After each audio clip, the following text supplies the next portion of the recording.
नमस्कार, चलिए वहां खबर जहां इस खास बुलेटिन में आपका बहुत स्वागत है। आपके साथ हूं मैं खुशबू मनोरमा मिश्रा। बुलेटिन की शुरुआत करते हैं। पटना से खबर आ रही है, खान सर के कोचिंग में आग लग गई है। शॉर्ट सर्किट के कारण सेंटर में आग लग गई है। फायर ब्रिगेड की टीम ने मोर्चा संभाल लिया। ये बड़ी खबर सामने आ रही है, आपको बता दें। और शॉर्ट सर्किट के कारण ये आग लगी है। ये घटना आई है सामने, जहां पर ये पूरी जानकारी आ रही है। बहरहाल आपको बता दें कि पिछले कुछ समय में लगातार इस खान सर चर्चा में रहे हैं, और अब जब ये आग लगी है तो सवाल ये कि आखिरकार ये आग कैसे लगी है, क्या ये कोई साजिश है या फिर ये कोई प्राकृतिक घटना है। जांच निश्चित तौर पर होगी। खान सर के कोचिंग में पूरा धुआं हो चुका है। फिलहाल ये जानकारी जहां खान सर के कोचिंग में ये आग लग गई है, क्या नुकसान हुआ है, क्या लोगों को पूरी तरह से यहाँ पर निकाल लिया गया है, रेस्क्यू पूरा किया गया है, ये अपने आप में एक बड़ा सवाल होगा। बहरहाल ये जानकारी आ रही है सामने, जहाँ पर आग लगी है, और इस आग लगने के बाद प्राथमिकता यही है कि लोगों को यहाँ से जल्द निकाला जाए। जो बच्चे हैं उनको निकाला जाए। और अब फिलहाल ये जानकारी आ रही है, जहाँ पर आपको बता दें कि आग लगने की घटना सामने आई है। रितेश मेरे से होगी ज्यादा जानकारी के लिए मेरे साथ। रितेश, क्या जानकारी मिल पा रही है, ये आग कैसे लगी है, और बड़ी बात ये कि क्या कोई यहाँ पर फंसा हुआ भी है? अभी आग पर पूरी तरह से काबू पा लिया गया है?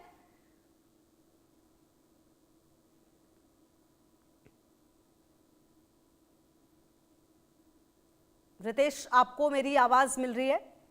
जी बिल्कुल, अब आवाज आपकी मिल रही है। ओके। घटना के बारे में बता दूं कि जी। ये कुछ देर पहले की घटना है, जब शॉर्ट सर्किट की वजह से जो बिजली के जो बोर्ड होते हैं वहां पर शॉर्ट सर्किट हुआ, और उसकी वजह से काफी तेज धुआं वहां निकला, और उसके बाद अफरा तफरी मची। लेकिन सबसे बड़ी बात है कि फायर ऑडिट को लेकर लगातार खान सर जो हैं, उनका कोचिंग जो है सुर्खियों में रहा है। कई बार फायर ऑडिट के लिए नोटिस जारी किया गया, उसके बावजूद भी ये सुधर नहीं रहे हैं।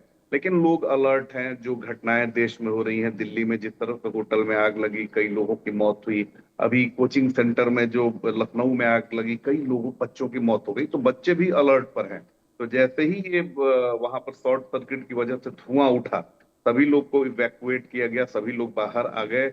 उसके बाद फायर ब्रिगेड की टीम भी पहुंची, क्योंकि जाहिर सी बात है कि अगर एक्टिव नहीं रहेंगे तो फिर इन पर भी सवाल उठेगा, और फौरन आग पर काबू पाया जा सका। लेकिन सबसे बड़ी बात है कि वहां पर जो फायर एक्सटिंग्विशर रखा हुआ था, उसने बड़ी भूमिका निभाई, और फौरन फायर एक्सटिंग्विशर की मदद से जो तार में आग लगे हुए थे, धुआं निकल रहा था, उसे काबू में किया गया। आपको याद होगा कि 10 दिन पहले जब ये खान और रोशन का विवाद हुआ था, तो उस दरमियान भी हमने ये खबर दिखाई थी कि पूरा जो इलाका है, पूरा जो प्रेमाइस है, उसमें जर्जर तार हैं, तार किधर से किधर गए हैं, ये एक बड़े हादसे की वजह बन सकते हैं। और आज वो बात सच साबित होगी। लेकिन सबसे बड़ी राहत की बात इसमें ये है कि कोई हताहत नहीं हुआ, किसी को किसी तरह की परेशानी नहीं हुई, और सभी लोगों को बाहर निकाला गया। और ये आग कोई उतनी बड़ी भी नहीं थी।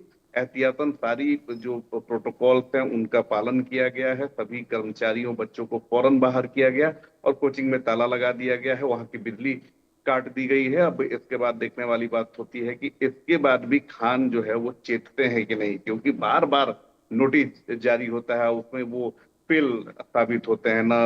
एग्जिट का कुछ बना हुआ है, कैसे अगर आग लग जाएगी या कुछ प्राकृतिक आपदा हो तो कैसे उसमें इवैक्यूएशन होगा, कैसे बच्चों को निकाला जाएगा। ये खान क्या, ये पटना में जितने भी कोचिंग वाले हैं, कोई इसे जरूरी नहीं समझता। और इनसे ज्यादा जो जिम्मेदार है वो डिपार्टमेंट है, क्योंकि ऑन पेपर ये पैसा लेके सारी चीजें कर देते हैं, और जाने की वहां पर जहमत नहीं उठाते। तो आज बड़ी राहत हुई है। अब देखने वाली बात होती है कि आगे इस पर क्या कुछ कार्रवाई होती है। बिल्कुल। अच्छा, पिछले कुछ समय से रितेश बहुत डेवलपमेंट है। अगर खान सर की हम बात स्पेसिफिकली करें, वैसे तो वो चर्चा में रहते हैं, लेकिन ऐसे बहुत ज्यादा चर्चा में पिछले कुछ समय से। तो ऐसे जब ये आग लगी है, तो क्या ऐसी कोई संभावना है कि किसी साजिश के तहत ये आग लगवाई गई हो? क्या खान सर के बयान का भी इंतजार रहेगा रितेश? ऐसा कोई बयान उनकी तरफ से आ सकता है क्या? बिल्कुल। देखिए, ये खान जो है, इनका ग्रह नक्षत्र इधर पिछले 1 महीना से सही चल नहीं रहा है। एक मामले से निकलते हैं दूसरे। तो देखिए, खबर भी जो हमने कई सारे सोर्सेज से तब पुष्टि करके हमने खबर को ब्रेक किया, और अपने दर्शकों को ये खबर दिखा रहे हैं। क्योंकि आजकल ये हो रहा है कि जब किसी का विवाद हो रहा है तो पुराने वीडियोज को कभी कोई वायरल कर दे रहा है, कभी कोई पुरानी तस्वीर को वायरल कर दे रहा है। तो हमने पहले कई सारे चेक पॉइंट्स पर इसकी पुष्टि की, और तब जाकर जब, क्योंकि खान, मैंने सबसे पहले तो खान सर को ही फोन किया, उन्होंने फोन नहीं उठाया। उनके जो पीए है उसको भी मैंने फोन किया, वो उसका फोन बिजी जा रहा था। फिर मेरे जो अपने सोर्सेज हैं, जब उन्होंने पुष्टि कर दी वहां पर जाकर, इस सारी बातों को उन्होंने जाना, तब जाकर इस खबर को हमने इसके ऊपर हमने पुष्टि की। क्योंकि जिस तरीके से आजकल जो विवाद हो रहा है, और विवाद की आड़ में कई लोग अपनी रोटी सेकना चाहते हैं, तो हमें भी पहले लगा, और हमें क्या, कई सारे लोगों को लगा कि हो सकता है कि ये उसी का सीक्वेंस हो, और उसके बाद जाकर फिर हमने इस खबर को ब्रेक किया। और अब इसके बाद देखने वाली बात होती है कि खान सर को जो नोटिस मिला है फायर ऑडिट का, फायर डिपार्टमेंट का, क्या उसके बाद वो चेतते हैं या फिर ऐसे ही लापरवाही करते हैं। ठीक है, बहुत शुक्रिया आपका रितेश इन तमाम जानकारियों के लिए और मेरे साथ जुड़ने के लिए। आगे बढ़ते हैं। कर्णप्रयाग नागरासू विवाद पर तनाव